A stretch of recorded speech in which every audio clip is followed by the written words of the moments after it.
प्रभु, शुद्ध मुझे कर दे प्रभु, पवित्र मुझे बना दे प्रभु, शुद्ध मुझे कर दे प्रभु, ताकि तेरे जैसा दिखूं, ताकि तेरे जैसा दिखूं।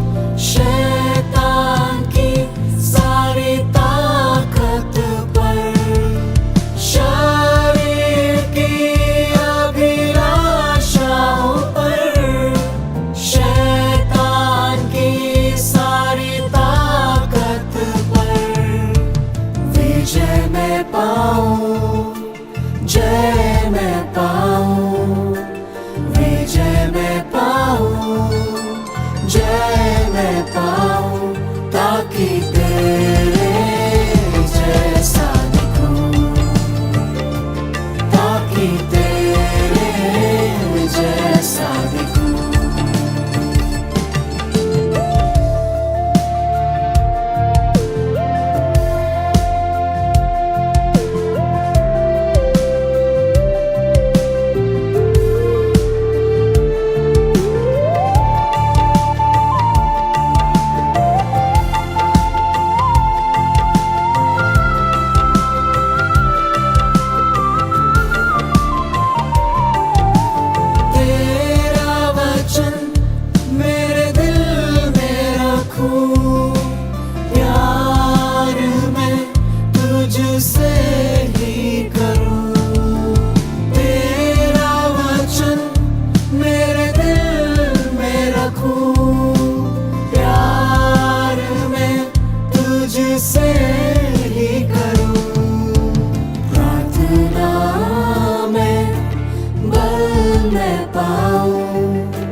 पवित्र आत्मा में बढ़ूं, संगति में तेरी पवित्र आत्मा में बढ़ूं, ताकि तेरे जैसा दिखूं,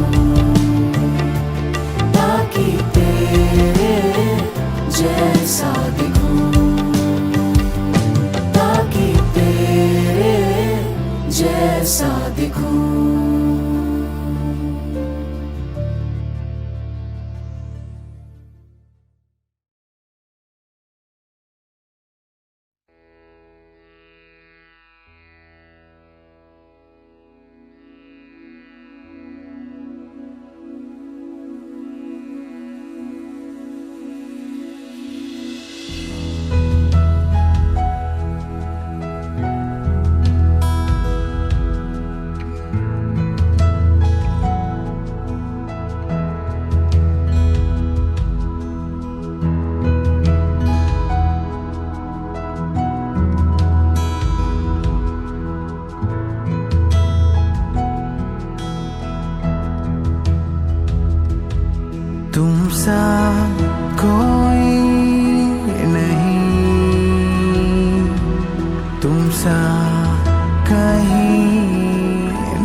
अब है पूरा यकीन तुम सा कोई नहीं, तुम सा कोई नहीं, तुम सा कहीं नहीं। अब है पूरा यकीन तुम सा कोई नहीं। यीशु मसीह हो महिमा तेरी गाए आसमान गाए ज़मीन।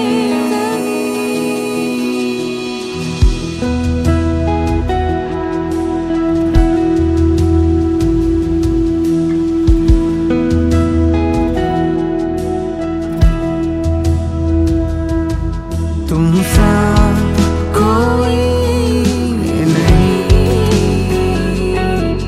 तुम सा कहीं नहीं। अब है पूरा यकीन तुम सा कोई नहीं। यीशु मसीह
ઈશ્વર પિતાનો આભાર માનીએ, સ્તુતિ કરીએ. આજે ફરીને એકવાર પ્રભુએ આ તક આપી, ખાસ કરીને ગુજરાત ડાયોસિસના બિશપ સિલ્વન ક્રિશ્ચન સાહેબ તેમજ આ ટીમે જે કૃપા આપી અને આજે તમારી સાથે આ સાંજની બાઇબલ સ્ટડીમાં આપણે એકત્ર થઈને પ્રભુનું વચનો શીખવા માંગીએ છીએ. ત્યારે આપણી જાતોને પ્રભુના હાથમાં સોંપીએ, પ્રાર્થના દ્વારા શરૂઆત કરીએ, પ્રાર્થના કરીએ.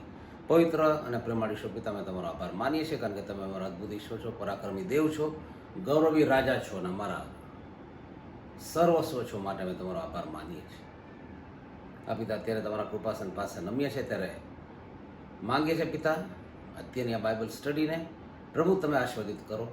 આ વચનો દ્વારા પ્રભુ જે તમે અમને શીખવવા માંગો છો તે સાથે મળીને શીખીને પ્રભુ તમારો મહિમા કરી શકીએ એ કૃપા તમે થવા દો.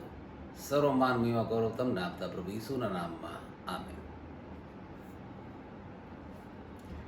ઈસુનો આભાર માનું કે ગત સમયમાં એ 3 મંડળીઓ વિશે આપણે જોઈ ગયા, અને એ મંડળીઓ તો સ્મરણાની મંડળી હતી, તેમજ ફિલાડેલ્ફિયાની મંડળી હતી, ને એફેસસની મંડળી હતી.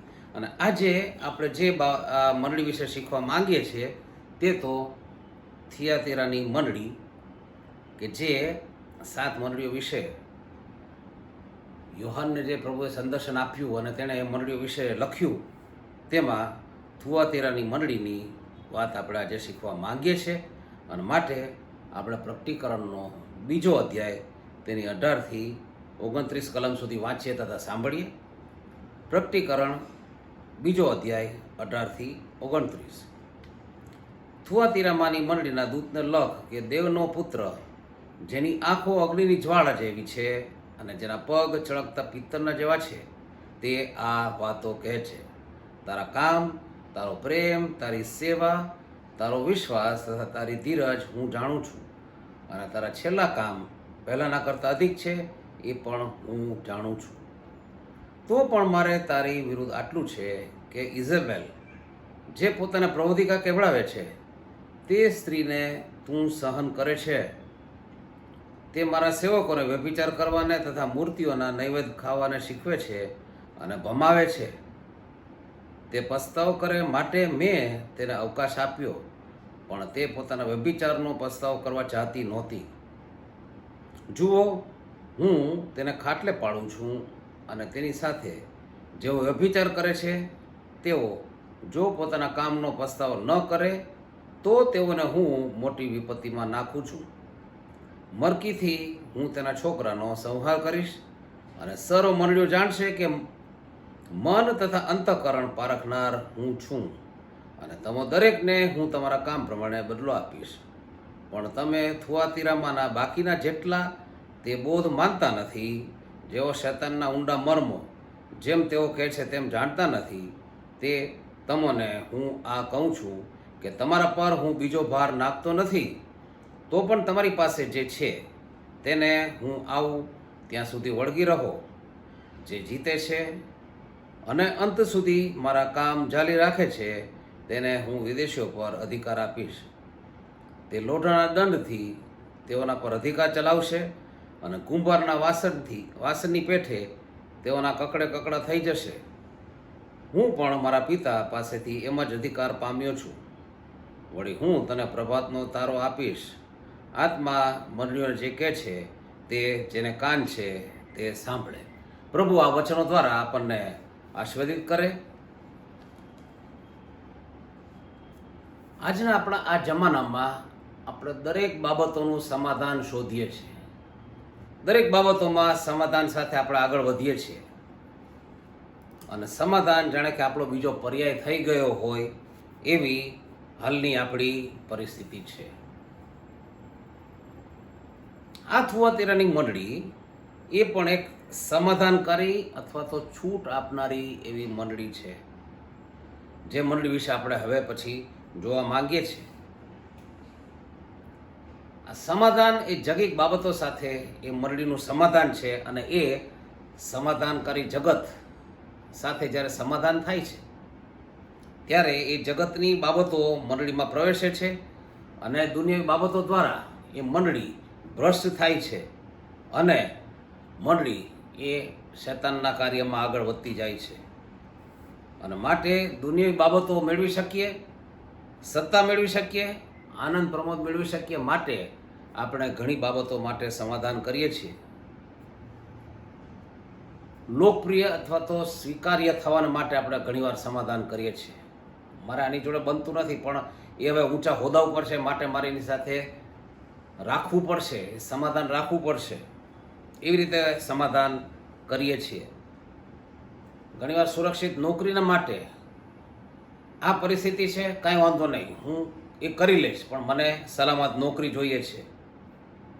બઢતી મેળવવાના માટે એમ કેમ પ્રકારે આપણે સમાધાન કરી લઈએ છીએ. સારી કમાણી મેળવવાના માટે અથવા તો અન્ય બાબતો મેળવવાના માટે આપણે સમાધાન કરી લઈએ છીએ. વધુ સત્તા અને અધિકાર મેળવવા માટે પણ આપણે સમાધાન કરી લઈએ છીએ.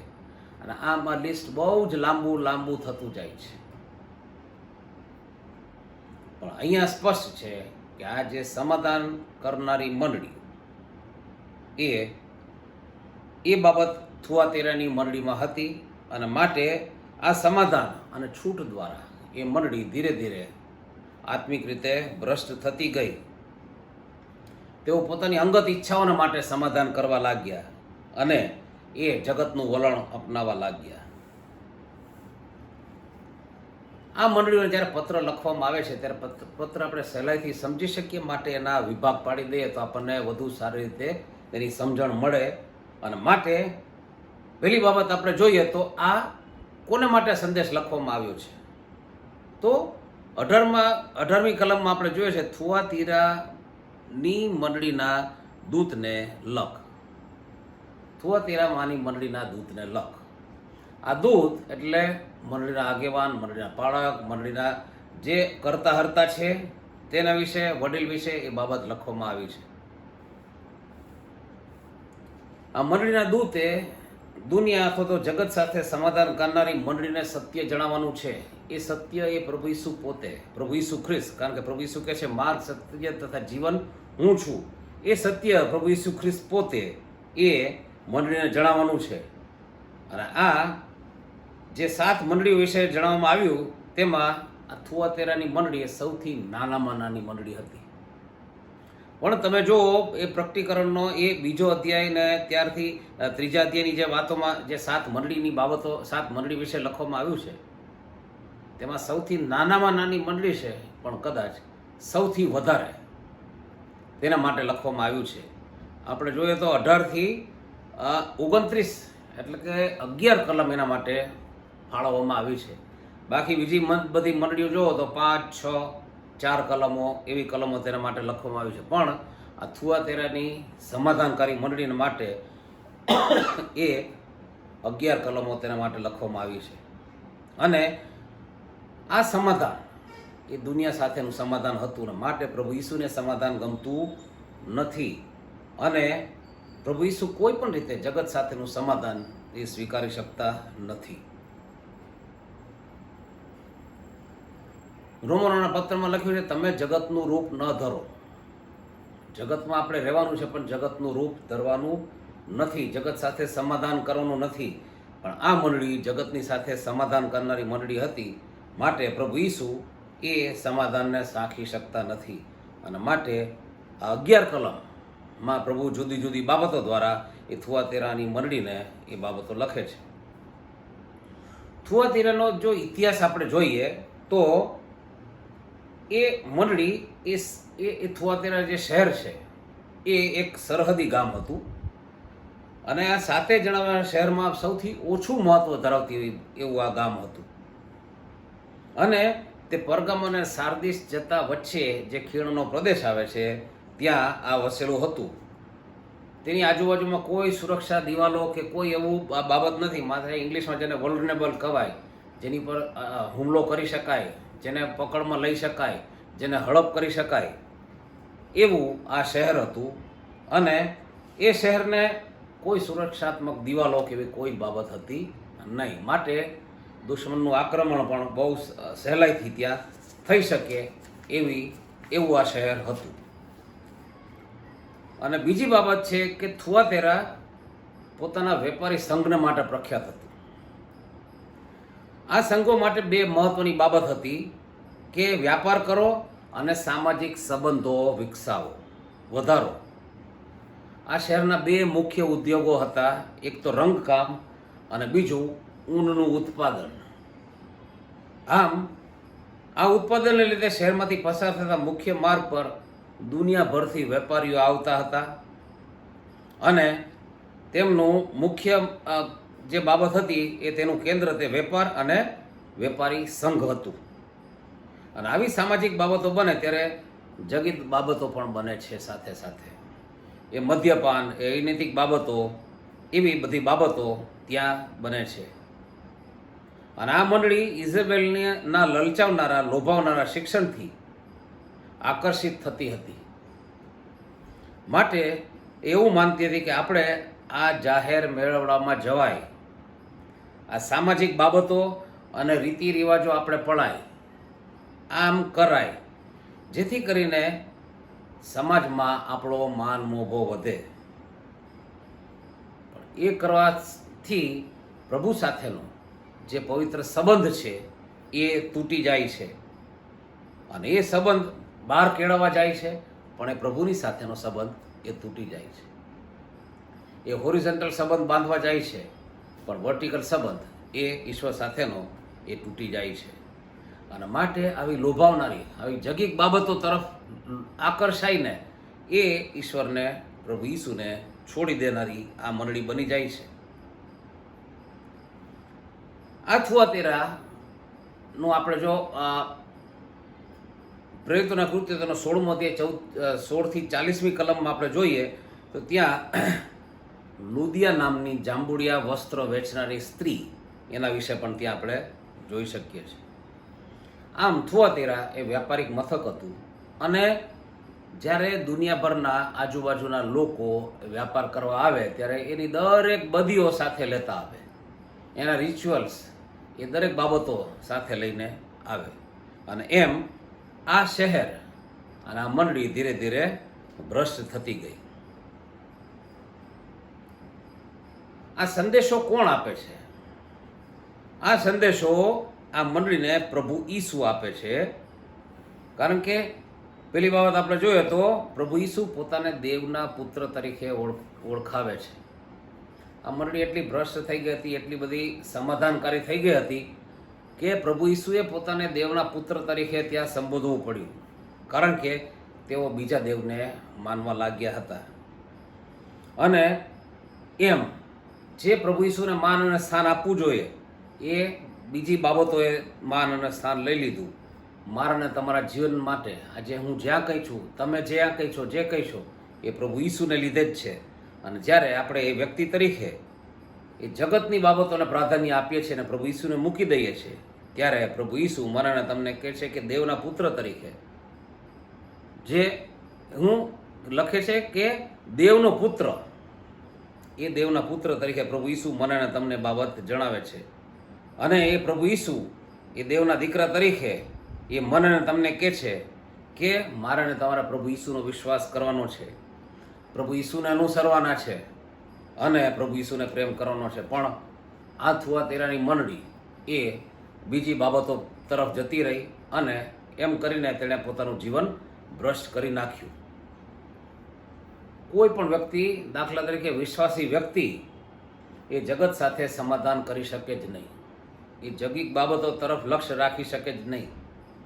કારણ કે આપણે જગતને વિશ્વાસુ રહેવાનું નથી, પણ એને પ્રેમ કરવાનો નથી અથવા તેને અનુસરવાનો નથી, પણ પ્રભુ ઈસુને આપણે લક્ષ્ય રાખવાના છે, પ્રભુ ઈસુને આપણે અનુસરવાના છે. લુક 9:23 કહે છે, તેણે સઘળાને કહ્યું કે જો કોઈ મારી પાછળ આવવા ચાહે તો તેણે પોતાનો નકાર કરવો અને દરરોજ પોતાનો વધસ્તંભ ઉંચકીને મારી પાછળ ચાલવું. આ વધસ્તંભ એ મારો નકાર, મારું અપમાન, જે કંઈ બાબત છે સર્વ મારે પ્રભુ ઈસુને માટે સહન કરવાનું છે અને દરેક બાબતોને સહન કરીને પ્રભુ ઈસુની પાછળ ચાલવાનું છે. મારે દુનિયાની સાથે સમાધાન નથી કરવાનું, પણ મારે પ્રભુ ઈસુની સાથે સમાધાન કરવાનું છે. બીજી બાબત પ્રભુ ઈસુએ જાહેર કરે કે જેની આંખો અગ્નિની જ્વાળા જેવી છે. એ અગ્નિની જ્વાળા જેવી આંખો કે જે બધી જ બાબતો, બધી જ વસ્તુ જોઈ શકે છે. એ હું ને તમે ક્યારે સમાધાન કરીએ છીએ એ પ્રભુ ઈસુ બધી બાબતો જોવે છે. એ નોકરી ધંધામાં કોઈ બાબત મેળવવાના માટે મેં ક્યાં સમાધાન કર્યું છે એ પ્રભુ જુએ છે. એ હું ક્યારે જૂઠું બોલી નાખું છું, મને એમ છે કે મારી આજુબાજુમાં કોઈ નથી, ફોન ઉપર વાત કરતો ક્યાં છો, હું અહીંયા નથી, હું બહાર છું, એ મેં સમાધાનકારી વલણ અપનાવું જેથી કરીને હું ત્યાં જઈ ન શકું. અને એવું જૂઠું બોલીને, ચોરી કરીને અથવા તો કોઈને છેતરીને, ખરાબ કામ કરીને એ જે મેં દુનિયાદારી સાથેનું સમાધાન કરી લીધું છે એ પ્રભુ ઈસુ દરેક બાબતો જુએ છે. અને માટે પ્રભુ ઈસુ કહે છે કે એ જેની આંખો અગ્નિની જ્વાળા જેવી છે, એ જ્યારે અગ્નિ થાય ત્યારે બધું બાળી નાખે.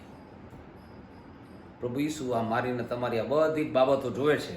અને મેં કોઈને ખોટા અથવા તો ગેરમાર્ગે દોર્યા છે, ખોટું શિક્ષણ આપ્યું છે, તો એ પણ પ્રભુ ઈસુ જુએ છે.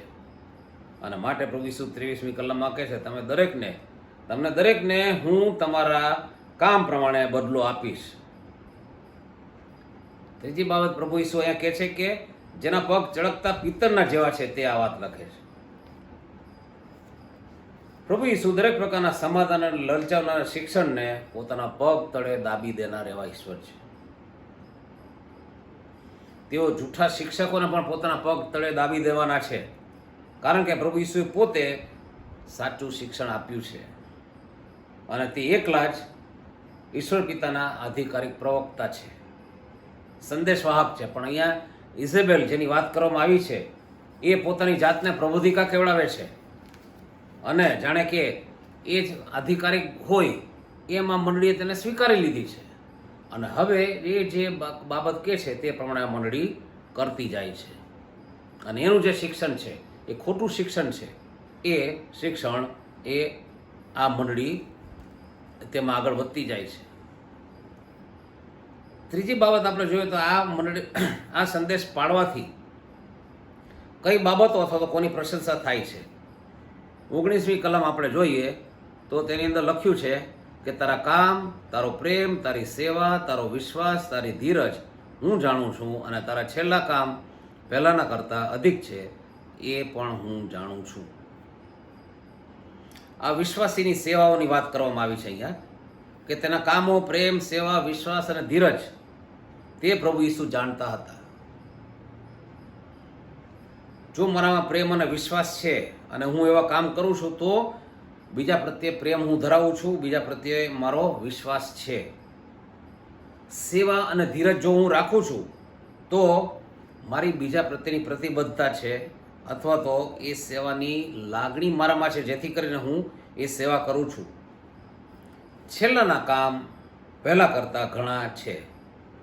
મંડળી ફૂલતી પાલતી અને વૃદ્ધિ પામતી હતી. પહેલાં કામ ઓછા હતા પણ હવે વધારે છે. પ્રભુ પોતે અહીંયા એના માટે સાક્ષી આપે છે. છેલ્લાના કામ પહેલાંના કરતાં ઘણા છે. અને આ વૃદ્ધિ પામતી આવી આ મંડળી હતી, આ જીવિત અને આગળ વધતી, સેવાભાવી, પ્રેમ કરનારી, વિશ્વાસ કરનારી, આ થુઆતેરાની મંડળી હતી. પણ જ્યારે આ બધી સારી બાબતો આવે છે, પણ છેલ્લે જ્યારે અહીંયા પણ આવે એટલે આપણે સમજી લેવાનું કે કોઈ પણ તકલીફ અહીંયા છે. 20મી કલમમાં તો પણ મારે તારી વિરુદ્ધ આટલું છે. આ બધી જ સારી બાબતો તારામાં છે, પણ મારે તારી વિરુદ્ધ આ છે. અને એ બાબત પ્રભુ ઈસુ ત્યારબાદ જણાવવા આગળ વધે છે. ફરિયાદ કરે છે. કોને ફરિયાદ કરે છે? કોના વિશેની ફરિયાદ છે? તો પ્રભુ ઈસુ કહે છે કે ઇઝેબેલનું શિક્ષણ. આ ઇઝેબેલ આપણે પેલું રાજા તેનો 16મો અધ્યાય 31 કલમમાં પણ તેનો ઉલ્લેખ કરવામાં આવ્યો છે કે આહાબની પત્ની હતી ઇઝેબેલ. અને એ ઇઝેબેલે ઇસરાયેલી પ્રજાને એ બાલની સેવામાં, બાલની મૂર્તિ પૂજામાં તેને દોરી ગઈ. અને આવી જ ઇઝેબેલ આ મંડળીની અંદર પણ છે. એ સ્ત્રી આ મંડળીને ભ્રષ્ટ કરનારી બની જાય છે. એ મંડળીને સમાધાન કરાવનારી બની જાય છે.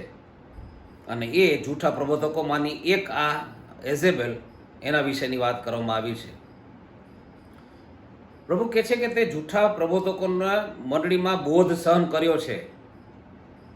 એ પોતાના પ્રબોધિકા કહેવડાવતી હતી. પ્રબોધિકા તો આપણે ડબોરા પ્રબોધિકા, અન્ય બીજી પ્રબોધિકાની વાત કરીએ છીએ, પણ આ પોતાની જાતને પ્રબોધિકા કહેવડાવતી અને એ ખોટા શિક્ષણ અથવા તો ખોટા વચન દ્વારા તેને મંડળીને નુકસાન પહોંચાડનારી હતી.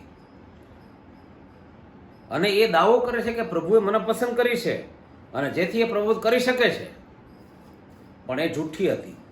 અને મંડળીએ તેનો જૂઠો પ્રબોધ સહન કર્યો, તેમજ જાતીયતા અને મૂર્તિ પૂજા વિશે પણ તેમણે ખોટું શિક્ષણ મેળવ્યું. અને કલમોમાં જણાવ્યું છે તે પ્રમાણે ઇઝેબેલ જૂઠી પ્રબોધિકા હતી. તેણે પ્રભુ ઈસુના સેવકોને પ્રભુના વચનોને બદલે જગતની બાબતો માટે શિક્ષણ આપ્યું અને મંડળીએ તેને પરવાનગી આપી. મંડળીએ સમાધાન કરી લીધું કે ના, જેઝેબેલ કે છે સાચું છે, માટે એ સમાધાન કરનારી મંડળી બની ગઈ. ઇઝેબેલે પ્રભુના સેવકોને લલચાવ્યા અને ગેરમાર્ગે દોરીને લઈ ગઈ. નૈવેદ્ય ખાવાનું પાપ, એમાં શું છે?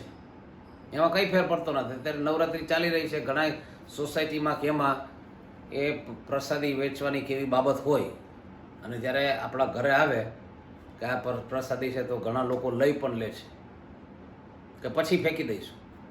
પણ આપણે તેની સામે સાક્ષી બનવાનું છે કે ના, અમે પ્રભુના સેવક છીએ અને કોઈ પણ દેવદેવીને ચડાવેલી ચીજ વસ્તુનો અમે સ્વીકાર કરવાના નથી, અમે તેને ખાવાના નથી.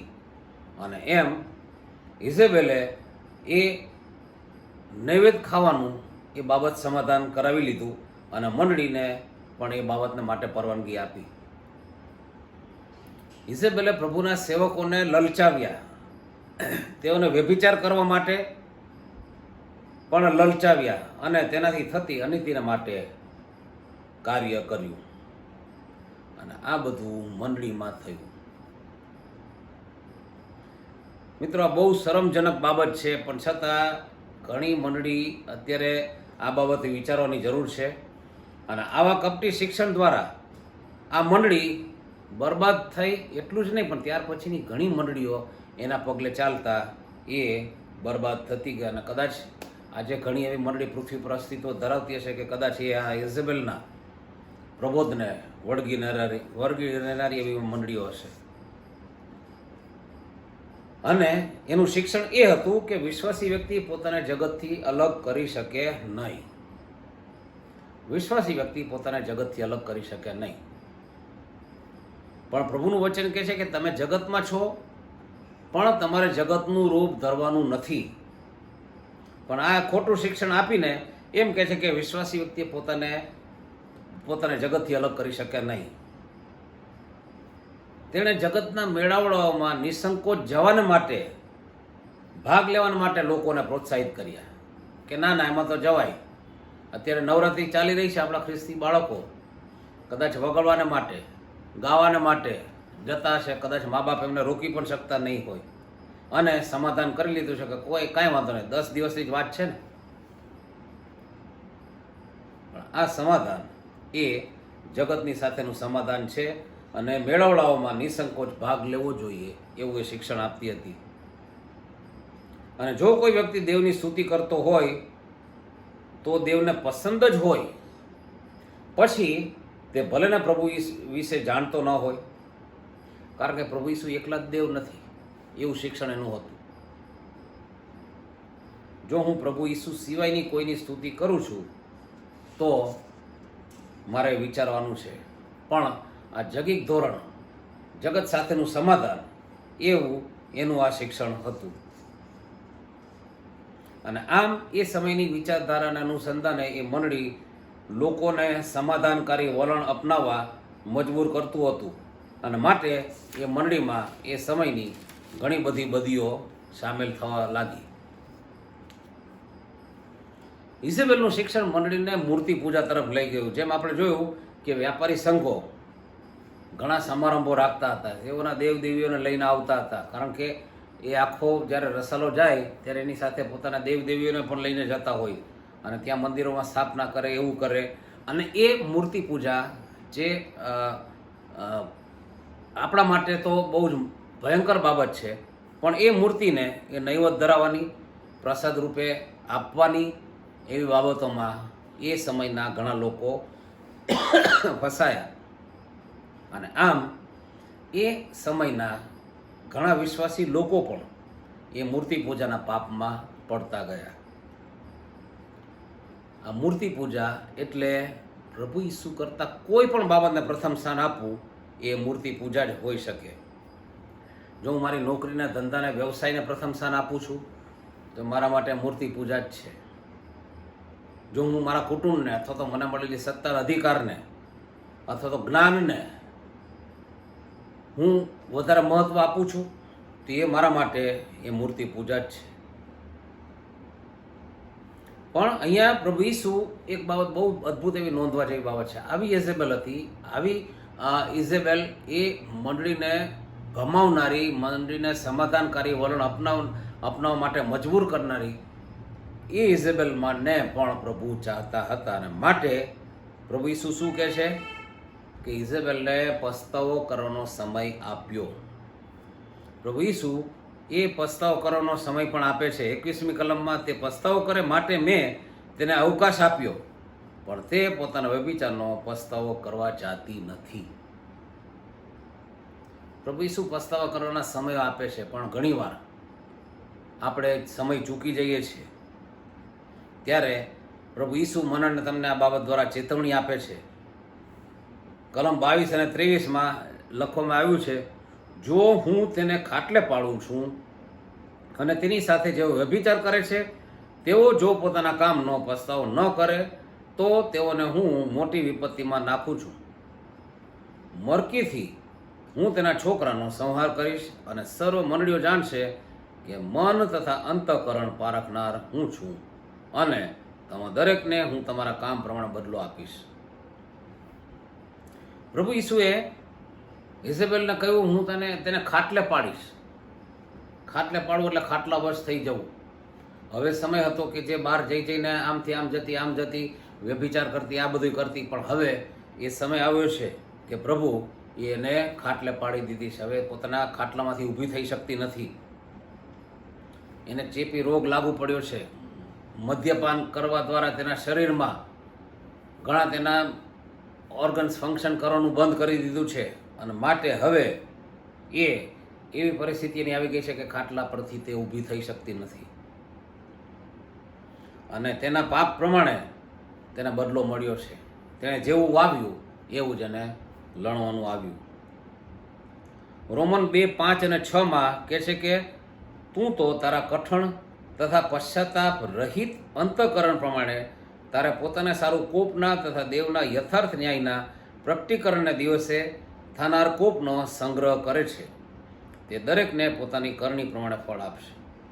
મિત્ર, કોપનો સંગ્રહ એને કર્યો. પ્રભુએ તેને સમય આપ્યો હતો કે તું પસ્તાવો કર, પણ એ પસ્તાવામાં ન જતા એ ઈશ્વરનો કોપ જ લેતી ગઈ, અને હવે કોપનો સંગ્રહ કરીને તેના માટે આ દિવસો આવી ગયા. અને તેઓ જે પોતાના કામોનો પસ્તાવો નથી કરતા અને પોતાના જગતથી અલગ નથી કરતા, તેઓને માટે આ મોટી આપત્તિ છે. એ પ્રભુ ઈસુ કહે છે કે તેની સાથે વ્યભિચાર કરનારાઓ એને પણ પ્રભુ કહે છે કે હું તેઓને પસ્તાવો ન, અને જેઓ વ્યભિચાર કરે છે તેઓ જો પોતાના કામનો પસ્તાવો ન કરે તો તેઓને હું મોટી વિપત્તિમાં નાખું છું. એ અન્ય લોકો હતા જે ઇઝેબેલ સાથે વ્યભિચાર કરનારા લોકો હતા. પ્રભુ કહે છે તેઓને પણ મેં પસ્તાવનો સમય આપ્યો, પણ તેઓ પાછા ફર્યા નહીં, અને તેઓને માટે એક મોટી આપત્તિ. પ્રભુ ઈસુ કહે છે જ્યારે હું પાછો આવીશ ત્યારે હું ન્યાયી ઈશ્વર તરીકે આવીશ અને હું ન્યાય કરીશ. અને એ ન્યાય પ્રભુ ઈસુ જ્યારે કરે છે ત્યારે આ ભયંકર ન્યાય તેમના માટે કહે છે કે મેં રાખેલો છે, અને એ ન્યાય એ તો સદાકાળની અગ્નિ છે. ઇઝેબેલના છોકરાઓને માટે પણ ચેતવણી છે કે જે છોકરાઓ કોણ, કદાચ તેના પોતાના સંતાનો પણ હોઈ શકે, અથવા તો તેનો બોધ જેણે લઈ લીધો છે ને હવે પાડીને તેના સંતાનો તરીકે આવનારી પેઢીઓને આપતા જાય છે, તેમને માટે પણ એ મૃત્યુ નક્કી છે. તેમને પણ આ અનંતકાલિક અગ્નિમાં નાખી દેવામાં આવશે એવું પ્રભુ કહે છે. અને આ બધાને પ્રભુએ પસ્તાવો કરવાનો સમય આપ્યો જ હતો. આ એક બહુ અદ્ભુત બાબત આપણને લાગે કે પ્રભુ ઇઝેબેલને પણ ચાહતા હોય અને જો ચાહે છે માટે જ પ્રભુ એને કહે છે કે તું પસ્તાવો કર, એવું પ્રભુ ઈચ્છે છે.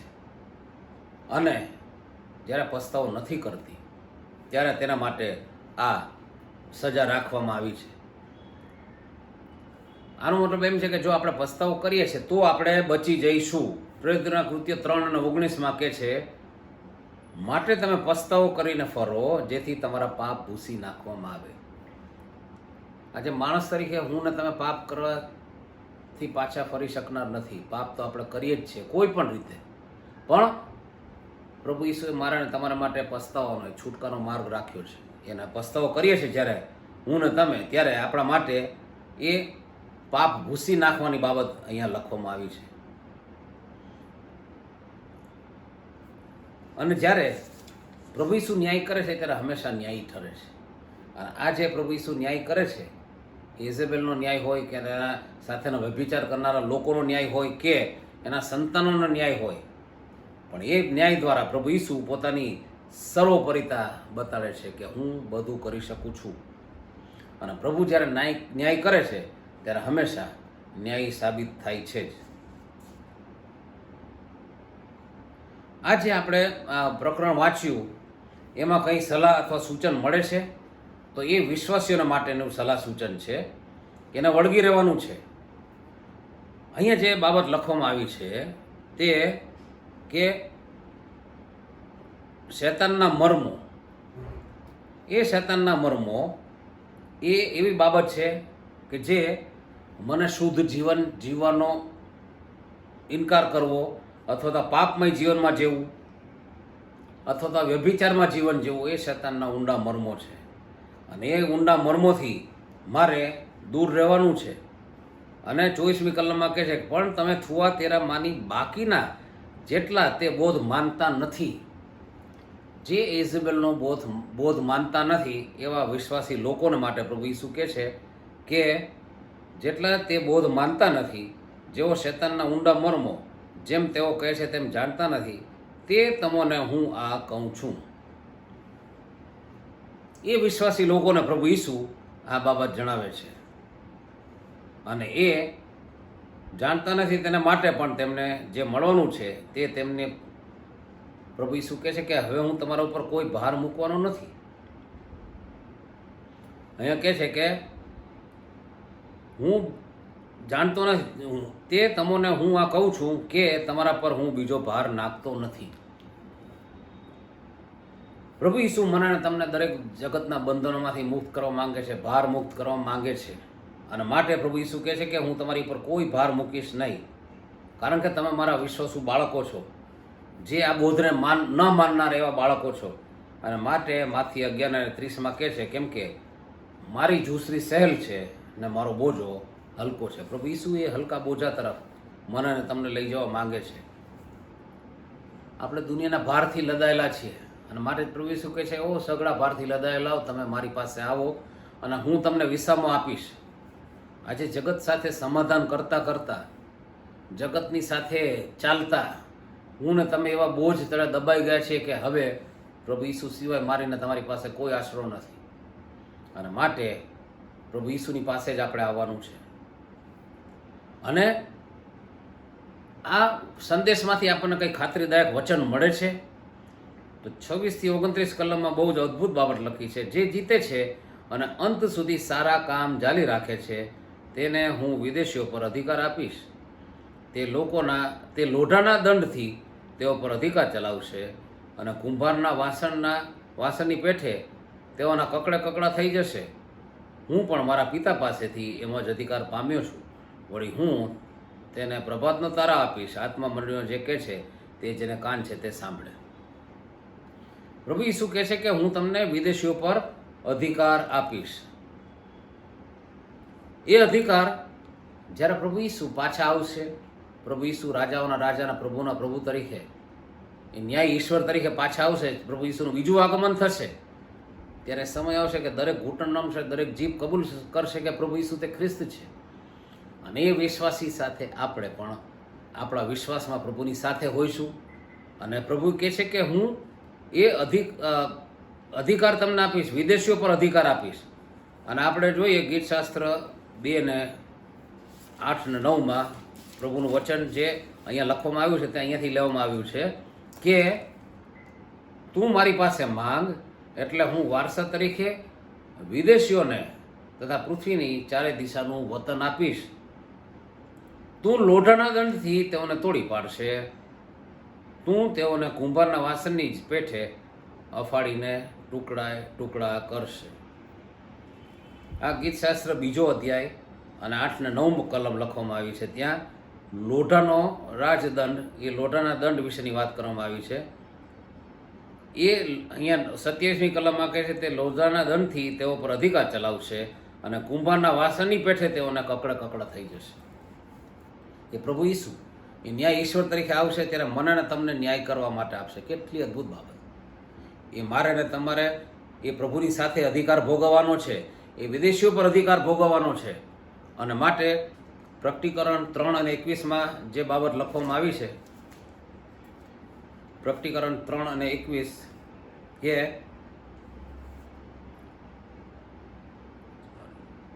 જે જીતે છે તેને હું મારા રાજ્યસન પર મારી સાથે બેસવા દઈશ, જેમ હું પણ જીતીને મારા બાપની સાથે તેના રાજ્યસન પર બેઠેલો છું. પ્રભુ ઈસુ મને અને તમને અધિકાર આપે છે અને વિદેશીઓની સાથે એ વિદેશીઓ પર ન્યાય કરવાનો અધિકાર પ્રભુ ઈસુ મને અને તમને આપે છે. અને બીજી બાબત કે છે હું પ્રભાતનો તારો આપીશ. આ પ્રભાતનો તારો પ્રકટીકરણ 22 અને 16માં પ્રભુ ઈસુ બહુ જ અદ્ભુત બાબત કહે છે કે હું દાઉદનું થડ તથા સંતાન અને પ્રભાતનો પ્રકાશિત તારો છું. પ્રભુ ઈસુ પોતે મને ને તમને આપી દેવાની વાત કરે છે. જે એ પ્રકાશિત તારો પ્રભુ ઈસુ કહે છે હું છું, એ હું તમને આપીશ, મારી જાતને તમને આપી દઈશ. અને ગઈકાલે જ આપણે સમગ્ર વિશ્વની સાથે વિશ્વ પ્રભુ ભોજન ઉજવ્યું. તેમાં પ્રભુ ઈસુ મને અને તમને એ જ કહે છે કે હું તમારા માટે અપાયેલો છું. આ મારું શરીર છે જે તમારે સારું ભાંગવામાં આવ્યું છે, આ મારું રક્ત જે તમારા માટે વેડવામાં આવ્યું છે, એ પ્રભુ ઈસુએ મને તમને આપી દીધા છે. અને એ પ્રભુ ઈસુ એ પ્રકાશિત તારા તરીકે મારા અને તમારા માટે આપી દીધેલા છે. એ પ્રકાશિત તારો, એ પ્રભાતનો તારો, એ સવારમાં ઉગે છે. એ કાળી રાત, આખી રાત પસાર થાય છે, પેલી સવારે પ્રભાતનો તારો આપણને દેખાય છે. અને હવે નવી શરૂઆત, નવો દિવસ, નવી તાજગી, નવી તંદુરસ્તી સાથે હવે આપણે જીવનમાં આગળ વધીએ છીએ. અને પ્રભુ ઈસુ કહે છે એ પ્રભાતનો તારો હું છું અને મેં મારી જાતને તમને આપી દીધી છે. મિત્રો, આ મંડળી એ સમાધાન કરનારી મંડળી હતી. અને એ જે બાબત હતી તેણે પોતાને જગતથી અલગ કરવાની છે, તેના સમાધાન કરીને ભ્રષ્ટ નથી થવાનું, તેણે ઇઝેબેલના શિક્ષણથી દૂર રહેવાનું હતું. પણ એ દરેક બાબતો એ મંડળીએ કરી. એ મંડળીએ સમાધાન કર્યું અને સમાધાન કરવા દ્વારા એ ભ્રષ્ટ થતી ગઈ. અને સમય આવ્યો કે પ્રભુ ઈસુએ પોતાનો ન્યાય તેના ઉપર દેખાડ્યો. અને જ્યારે પ્રભુ ઈસુ ન્યાય કરે છે ત્યારે હંમેશા ન્યાયી ઠરે છે. અને પ્રભુ આપણને વચન દ્વારા આજે જે મારીને તમારી સાથે વાત કરી છે કે મારે તમારે જગતમાં રહેવાનું છે, પણ જગતની સાથે સમાધાન કરવાનું નથી. જગતની ઘણી એવી બાબતો છે, શેતાનના ઘણા એવા પરીક્ષણો છે કે જે મને અને તમને સમાધાન બાજુ લઈ જાય છે. પણ મારે ને તમારે એ સમાધાનથી દૂર રહેવાનું છે. અને પ્રભુના વચનો તરફ લક્ષ્ય રાખીને પ્રભુ ઈસુ જે મારા અને તમારા માટે પ્રભાતનો તારો છે, એ હંમેશા મારીને તમારી સાથે રહેનાર છે. એ પ્રભુ ઈસુની સાથે સમાધાન કરીને આપણે હોરિઝોન્ટલ સમાધાન નથી કરવાનું, આપણે વર્ટિકલ સમાધાન કરવાનું છે. મારે અને તમારા ઈશ્વરની સાથેના સંબંધો છે તેને દ્રઢ અને મજબૂત કરવાના છે. એમની સાથે સમાધાનમાં રહેવાનું છે. હા, પાપ થઈ જાય, ભૂલ થઈ જાય, બધી બાબત છે, પણ તરત મારે અને તમારે પ્રભુની સાથે સમાધાન કરીને આપણે એ સંબંધો પાછા સુધારી લેવાના છે. આપણે થુઆતેરાની મંડળીની જેમ જગતની સાથે સમાધાન કરીને આગળ વધવાનું નથી. પ્રભુ આ વચનો દ્વારા મને તમને ખૂબ આશીર્વાદિત કરે એવી પ્રાર્થના કરી. પવિત્ર અને પ્રેમળ પિતા, જે તમારા વચનો દ્વારા તમે અમારી સાથે વાત અને વ્યવહાર કરી છે ત્યારે પ્રભુ અમે તમારો આભાર માનીએ છીએ. આ પિતા, બહુ સ્પષ્ટ તમે વચનો દ્વારા દરેક બાબત અમને દર્શાવી છે. ત્યારે પિતા, એ વચન અમારા જીવનમાં અદ્ભુત રીતે કાર્ય કરે. અને હા પિતા, માત્ર અમે વચનો સાંભળીને પોતાને છેતરીને સાંભળનારા જ નહીં પણ પ્રભુ તેને પાળનારા બની શકીએ એવી અદ્ભુત કૃપા પ્રભુ અમને દરેકને આપો એ પ્રાર્થના કરતા પિતા જે કંઈ માંગ્યું છે તમે સાંભળ્યું છે અમારો વિશ્વાસ છે માટે પ્રભુ ઈસુના નામમાં આમેન.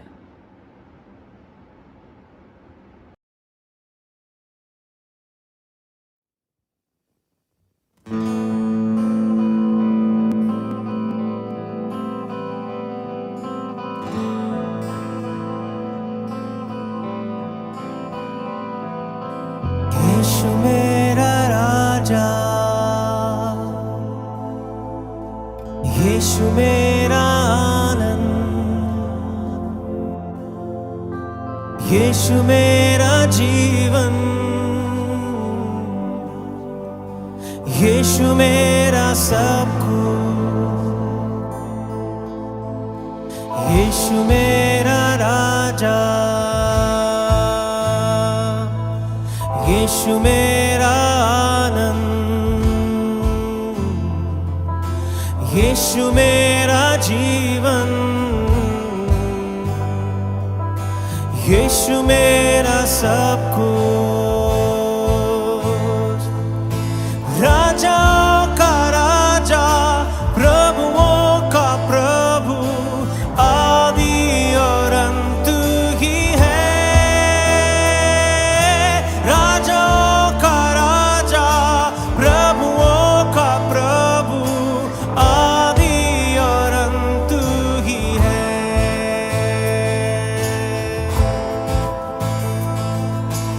यीशु मेरा राजा, यीशु मेरी शांति, यीशु मेरी नीति, यीशु मेरा सब कुछ, यीशु मेरा राजा, यीशु मेरी शांति, यीशु मेरी नीति,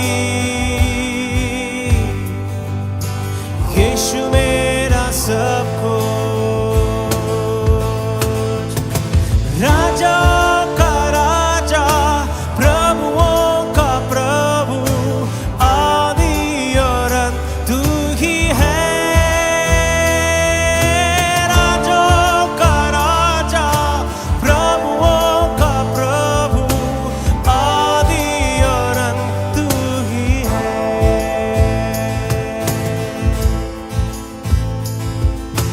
वो आने से पहले हर घुटना टेके, सारे कबूल करे, यीशु है परमेश्वर. वो आने से पहले हर घुटना टेके और सारे कबूल करे कि यीशु है परमेश्वर. यीशु फिर आएगा हमको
हो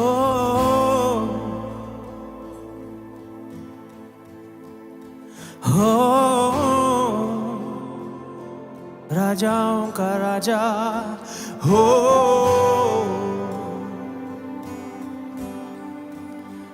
उठाते हैं तेरा नाम, तेरी स्तुति करते हुए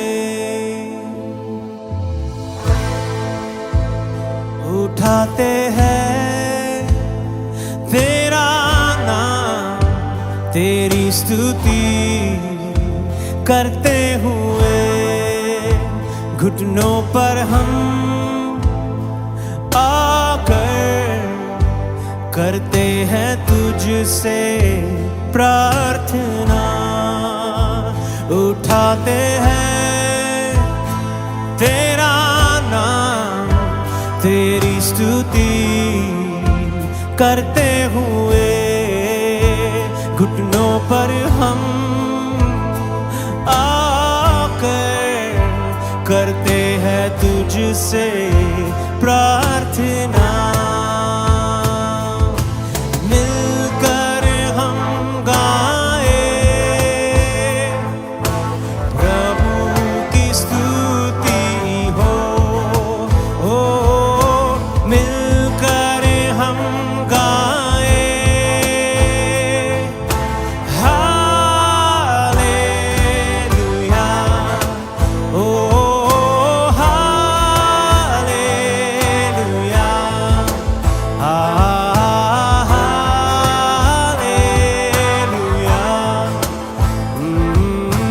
हालेलुया।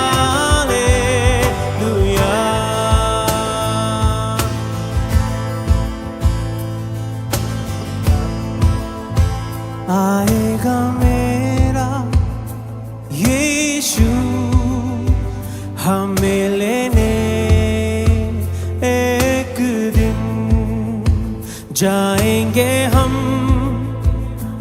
उसके संग जहाँ पर होगा अनंत जीवन। आएगा मेरा यीशु हमें लेने एक दिन, जाएंगे हम उसके संग जहाँ पर होगा अनंत जीवन। मिलकर हम गाए प्रभु की स्तुति